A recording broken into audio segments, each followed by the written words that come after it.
It was a wildly successful Saturday in the Big 12, aside from one of you who might have to fire your head coach again. This is Locked On Big 12.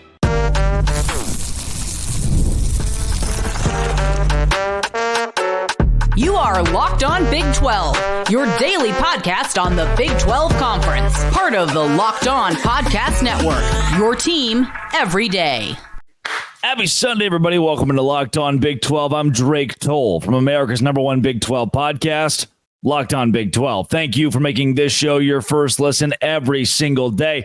Off the rip, let's talk about our winners from Saturday, from BYU to Colorado, Oklahoma State, and more. A whole lot of you made this conference proud. In the middle segment, West Virginia. What was that, and do you have to refire Neil Brown? We'll also talk about TCU losing to UCF in brutal fashion. And the final segment, Kansas State, Kansas, Arizona. What was that on Friday night? Off the riff, if you hit subscribe, I get to keep my job. And the Big 12 Conference had a very good Saturday. I told you this week, if you're an everydayer, you know I was worried about going to Tulsa, Oklahoma, Logan, Utah, Oxford, Ohio, and the myriad of places the Big 12 would travel this week. Here's the bad thing. If the Big 12 loses to Miami of Ohio, if the Big 12 loses to Utah State, or loses on the road against Wyoming, we are an embarrassment to America. When you win those games, America doesn't really care. No one's saying, oh, wow, what a spectacular win for BYU against Wyoming. Now, if you're on the inside, if you're in the Big 12, you understand what it means for the BYU offense to star the way it did this week. You understand what it means for Colorado to have that kind of defensive output against Colorado State. The rest of the country is not going to give our leagues their the flowers that we deserve for going on the road and beating some pretty solid mid-majors across the country. And maybe Wyoming is not one of those solid mid-majors. Miami of Ohio, they are. Utah State, they might just be. And there are some, like Colorado State, they could be very good. And there are some other schools this conference took on this week, like Air Force playing Baylor, that have been good in the past. North Texas with Chandler Morris, the old TCU quarterback, as the signal caller. We beat some pretty darn good teams, highlighted by Arizona State, who went on the road to San Marcos, Texas, and got a 31-28 win. Gutsy, good. You didn't need Scadaboo to be the ultimate guy or Levitt to be the ultimate guy. It was the defense in the end that closed out this game, allowing just 7 points in the second half to Texas State. Now, your offense scored just 10 points in the second half to Texas State, but the defense held steady, and Arizona State got the win. Huge for Kenny Dillingham. We're going to talk about Kansas State, Arizona, and Kansas later, but let's get into Saturday. Utah. I was very worried early on. When it was announced that this game would be started by Isaac Wilson, I've seen him play with my own two eyes, and he stunk really hard. This game, the first quarter or so, a little bit over a quarter, I thought, oh, that's not good. He still stinks really hard. And then something happened. It clicked. He realized, I play for Utah. I have a good offensive line. I believe the Utah offensive line is better than some analysts believe it is. And when it clicked, he did it. Utah State had the best offensive output that the Utah defense has allowed this year so far. But under Wilson, with Bernard running the football, Utah was good again, and still number one in the Big 12. They'll definitely echo that in my power rankings this week. Oklahoma State, 45-10 against Tulsa. The score was worse than that. Those 10 points for Tulsa were scored in the fourth quarter. Alan Bowman, nearly 400 yards, 5 touchdowns. I told you, I'm not the biggest Alan Bowman guy. I don't think he's that great. But he leads the Big 12 in passing yards. Because of course he does. Alan Bowman, 396 yards, 5 TDs, and he was the star of the show. 78-yard pass, 78-yard touchdown pass included in the win against Tulsa. Defense was good. Oklahoma State, still a power team in the Big 12. Cincinnati, very proud of you. I picked Miami of Ohio to win this game. And honestly, had you told me that Brett Gabbert, the quarterback from Miami of Ohio, would have more passing yards than anybody that is wearing a Cincinnati uniform, I would have said first and foremost, who is Brett Gabbert? Second most, no way Cincinnati wins this game. Corey Kiner, that guy. 21 carries, 126 yards. He was dominant. 27-16, the final in this game. Cincinnati gets it done. Will Scott Satterfield last? It takes a win like this to keep your job for another week, and that buyout is massive. Will Cincinnati go to a bowl game? I still don't think so, but this, the ground attack, taking down Miami of Ohio, shows me there's a chance. There's some pop in the Cincinnati Bearcats because they can run the football. Texas Tech, I can't. Thank you. Wow. 2-1 now. 66-21. I'm a betting man. I go to FanDuel all the time. And I told FanDuel, I said, FanDuel, will you give me North Texas over 28.5 points this week? Because Texas Tech's entire defense is out. And the backups for Texas Tech said, buddy, you best get ready. Somehow we're better than the starters. Chandler Morris, shut down. Smell ya. See ya. Goodbye. Baron Morton, 4 touchdown passes. Taj Brooks, 109 yards on the ground. 66 points. 52 of them in the first half. Many are saying Texas Tech is back and could still go to the college football playoff. All you got to do is win the Big 12. West Virginia, we'll get to you later. Baylor, Sawyer Robertson is your guy. Can I tell you? This was one of the worst college football games I have ever seen in my life, and that is not hyperbolic, specifically in the first half. Like, that's it. Really only the first half. Here is why. I screenshotted this. It's on my cellular device. Here is how every possession went in the first half between Baylor and Air Force. Punt, field goal, punt, fumble, missed field goal, turnover on downs, field goal, fumble, punt, fumble, field goal. Wow. That's a myriad of things. That's an eclectic first half to have a 6-3 score. In the end, Sawyer Robertson, is that guy, pal. 248 yards. Bryson Washington, who is that guy? One of the 15 running backs that Baylor apparently has. Ashton Hawkins, you best bet. Baylor's offense, 31 points against Air Force. Good. Colorado, Deion Sanders. Thank you for looking good. Travis Hunter, again, continues to prove all of us wrong that preseason said, isn't that great a wide receiver? Isn't going to be a bell cow there? He is. And the defense, excuse me, I was not familiar with your game. Impeccable. I had Colorado State picked in this game. Not only does Colorado cover, they blow it out 28-9. Rice and Houston. Hello, Houston. Where did that come from? I'm the defense. Is Rice that bad? Maybe. But Houston won a football game. And for that, and after the UNLV performance against Kansas, what if Houston can really play? Especially given the way they played Oklahoma on the road. Houston 33-7. Yep. Then BYU against Wyoming. They did it. Like I told you, I've learned recently that BYU, it's a kind of a struggle. It's like, oh, are they good this year? That likely means that they're going to find a way to lose to Wyoming in Laramie. Not this time. They're going to actually do the thing that they're supposed to do. Chase Roberts is going to catch 6 passes for 129 yards.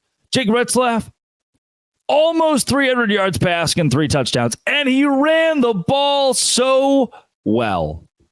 This is the BYU, 34-14. This is the BYU, especially offensively. If you get that output week in and week out, that can go to a bowl game.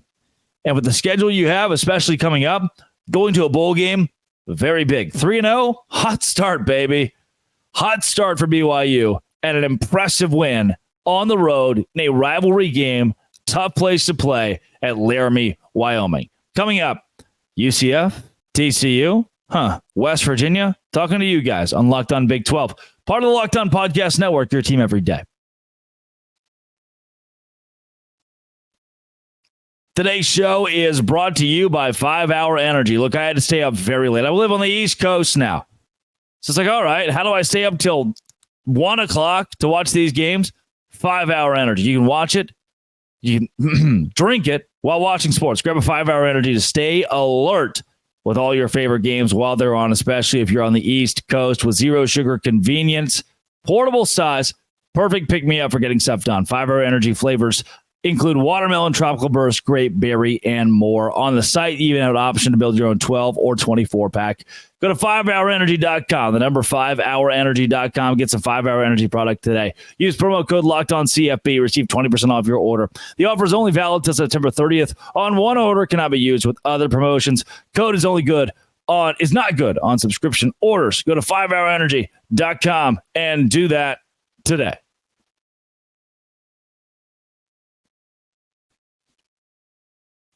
The Big 12 did not win every game that it played on the weekend. And West Virginia, I'm looking at you, but let's start with TCU. UCF, I will address you. Wow. What a comeback. What a way, down 28-7 in the second half, to say, look, we get it.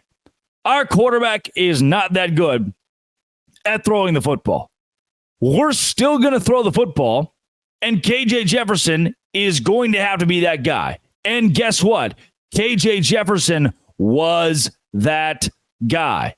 UCF in the second half dominated thanks to RJ Harvey, Kobe Hudson, KJ Jefferson, RJ Harvey, Kobe Hudson, KJ Jefferson. The way that this team came back in the second half was by having elite players at all three positions. I told you this a couple of days ago. Do I believe that KJ Jefferson is an elite passer? He's not. You know he's not. In this game, he did everything that he needed to do to win. 13 completions is not absurd. 230 yards passing is not absurd. But 13 completions that equates to 230 yards passing is pretty darn good. 13 for 22 is not. It's Jefferson's ability to go win a game late based on his experience that, to me, says, that's a quarterback that has elite potential. 9 carries for 46 yards as a quarterback, pretty good. You go, I don't know if it's that good. Yeah, in a world where sacks exist and every sack you take is a negative on your rushing yardage, 9 for 46, I will absolutely accept. And then you give the ball to RJ Harvey, and when you give the ball to RJ Harvey, he says, I'm going to run this a really long way. That's a good thing. TCU had a bit of a fall apart defensively, of course, but they're not a bad. Like, the Horned Frogs win this game, and it's not on the it's not on the defense. You're like, oh, it's on the defense. They fell apart. No, listen to this: 17 carries, buddy. Kendall Briles, your offensive coordinator, whose last name is Briles, son of Art Briles, the old Baylor coach. Yeah, remember him? 17 carries. You were up 28-7, and you only ran the ball 17 times for 58 yards. What that tells me is that you had the opportunity to run the clock out. Jack Beck was good. My gosh, Josh Hoover was good. 35 for 52. Threw the ball 52 times for 402 yards and 4 touchdowns. You say, all right, 28-7 is when you run the ball, right? No. TCU could not establish the ground game. UCF could. And UCF was able to rally in this game because of the ground. So seldom is a team dynamic enough that they can run the ball to come back down 28-7. UCF could. Only completed 13 passes the entire game, still put up 35 points. Now, they're late. If you watch the game, was that a fumble? I thought so at first glance. Was the wrist down, the elbow down? I don't know. I saw fumble. They replayed it, wrist probably down. Did they get the call right? Yeah, most likely. They reviewed it for a long time. I saw fumble. I had at FanDuel had UCF picked to win in this game, and they did win this game. TCU favored by 2 at kickoff, but that's what it was. I think it was a back and forth competitive game. TCU is a very good football team. UCF is a very good football team. I think those two things can be true in a 35-34 win for the UCF Knights. 11 for 16 on third down for UCF, 10 for 15 for TCU. 519 yards for the Knights, 460 for the Horned Frogs. The defenses for both teams were not elite, of course. But in the end, I don't think it was the defense for TCU that you pin this on. I don't. I think it's the inability to run the football. You couldn't run the clock out. You couldn't have a 14-play, 8-minute drive late in the game that helped put it away. And that was the ultimate difference. Now, for you, West Virginia. I mean, this was one of those. Can I be completely transparent? I turned it off. Oh, West Virginia's up by 10 inside 4 minutes to go. I got other Big 12 games to watch. I'm going to work for the Bananas, and I got stuff to do. I'm just going to. Eli Holstein, there's no way that Eli Holstein and the Pitt Panthers find a way to come back here. Garrett Green, C.J. Donaldson, Jaheim White's back. He's healthy. You got guys like Hudson Clement who exist. 1 reception for 8 yards, by the way. This was a fire Neil Brown game. Stop, Drake. Don't fire Neil Brown. He was good last year. Give him a chance. He's just a boy. This was a fire Neil Brown game. This is a game where I look around the room and I say, who do we blame for this? Under 4 minutes to go, up by 10. Who do we blame for that? Neil Brown. That loss earlier this year to Penn State, the fashion in which you lost looked undisciplined, unprepared. Like Penn State was leagues better than you on your home turf. Hey, Neil, you're the head coach. That falls on you. What are you doing? I looking around the room after Pitt, say, hey, who's this fall on? Neil, man, you're the head coach. Do you fire him after the game? Of course not. He had a hell of a year last year. West Virginia can still have an 8-win season, a 7-win season this year, and that probably keeps Neil Brown in Morgantown. But the lack of preparation against Penn State and the lack of poise in the late game, big lead scenario against Pitt, allowing 38 points. Hey, Neil, bud, you can't do that. These are the kind of games. Again, you don't fire them after the game. This isn't we have to fire them because they lost this. But this is a game in which you look around the room and go, I don't know how much more of these games, this type of game we can put up with before we've got to go back on the chopping block. Like, we already thought he was going to be fired last year. And you go, Neil Brown, buddy, hey. Like, no, we can't collapse like this. That's got to fall on somebody. You're the head coach. These are the games that you lose en route to being fired. These are the games that you lose en route to being fired. 3 for 14 on third down. Oh, wait. Pitt was 1 for 8 on third down. And you still couldn't win the game. This was some of the least clutch defense I've ever seen in my life. Pitt didn't look good pretty much ever. The whole scene guy, I kept being like, there's, every third pass was good. I was like, oh, wow. But I just don't trust him. I don't think he can lead his team to victory. He did. It's just the way Pitt has won games this year. Not good. TCU's in a fine spot. TCU can still win 9 games. West Virginia, not good. Coming up, Arizona, Kansas State, Kansas. Let's talk to you guys on Locked On Big 12, part of the Locked On Podcast Network, your team every day. Today's show is brought to you by Ultimate GM. Ultimate GM has been where I've gone the last couple of weeks, especially when I'm flying with the Savannah Bananas, to do something that not only occupies my time, but is also a ton of fun. Ultimate College Football HC is the ultimate simulation game where you get to be the head coach of Texas Tech or UCF or Cincinnati, and where you can recruit players and hire coaching staff and even call the plays right now. That's right. That's what I love about the game. You can call the plays, have a direct result or direct impact on the result of a game. Your strategy will not only determine the success of your football season, but shape the future legacy of your team. Ultimate College Football HC is completely free. No ads, 100% playable offline. Use the code LOCKEDONCFB in the app right now for a new boost and bonus. Make sure to take advantage of this perk as it will get your team off to a strong start. Download the game, visit ultimate-cfb.com or look it up in the app stores. Ultimate College Football HC. Begin your coaching legacy and do it today. If your name is Kansas or Arizona, I have a hole. There is no more light in my life because of what you have done. I just needed Arizona to be competitive in this game. 7-0 was the score. The Wildcats of Arizona leading Kansas State. 31-7 was the final. After 31 unanswered were rattled off by the boys in purple.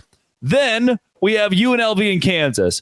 And when I tell I'm stunned. I am stunned without Jalen Daniels, who I thought would be a top 3 quarterback in the Big 12, just forgot how to throw a football to anyone wearing the same jersey as him. Oh, look, the DB's open. Huh. Bet he loved this pass. And then he throws it right to them. All of the, Jeff Grimes is the problem, and Andy Kotelnicki was so good. And maybe there's some truth to Grimes having a hard time adjusting to Kansas. Can't help you. 153 yards through the air. The ground game, 200 yards. Devin Neal was like, hey, we gave the ball to Devin Neal 23 times. That could be a recipe for good. Jalen Daniels can run the football. The problem, KJ Jefferson syndrome, the forward pass was invented in 1906. 12 for 24, 153 yards, no touchdowns through the air, and 2 interceptions. Again, everybody wants to point at Jeff Grimes. You can do whatever you want. Jalen Daniels looks like he's never thrown a football before in his entire life.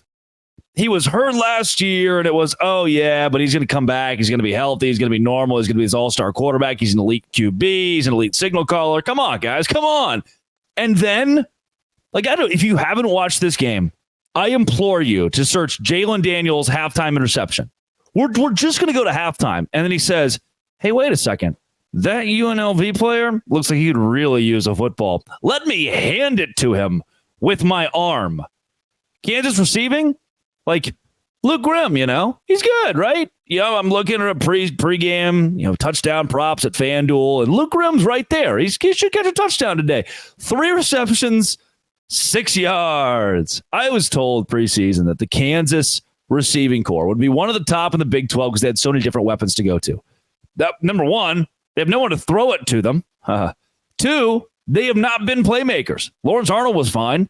But the only bright spot offensively was Devin Neal in the run game, and they couldn't feasibly keep Kansas in a game where the defense held UNLV to 23 points. Kansas' strong suit is the defense. Have you watched the defense? They're good. The defense is really good.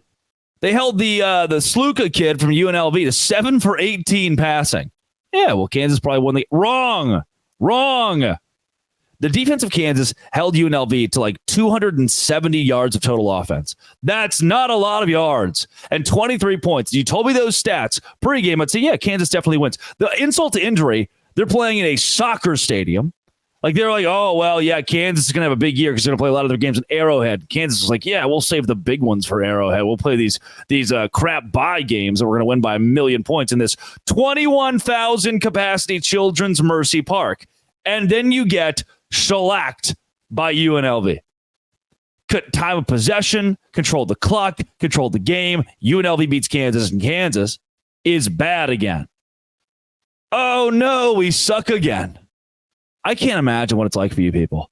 The second you're going to be good, the second that all these talking heads, Joel Klatt, Drake Toll, Spencer McLaughlin, are saying, yeah, those three talking heads who are all plenty even in the world of sports media. Kansas is going to win the Big 12. And then that's what happens. Kansas State. Damn, I love you.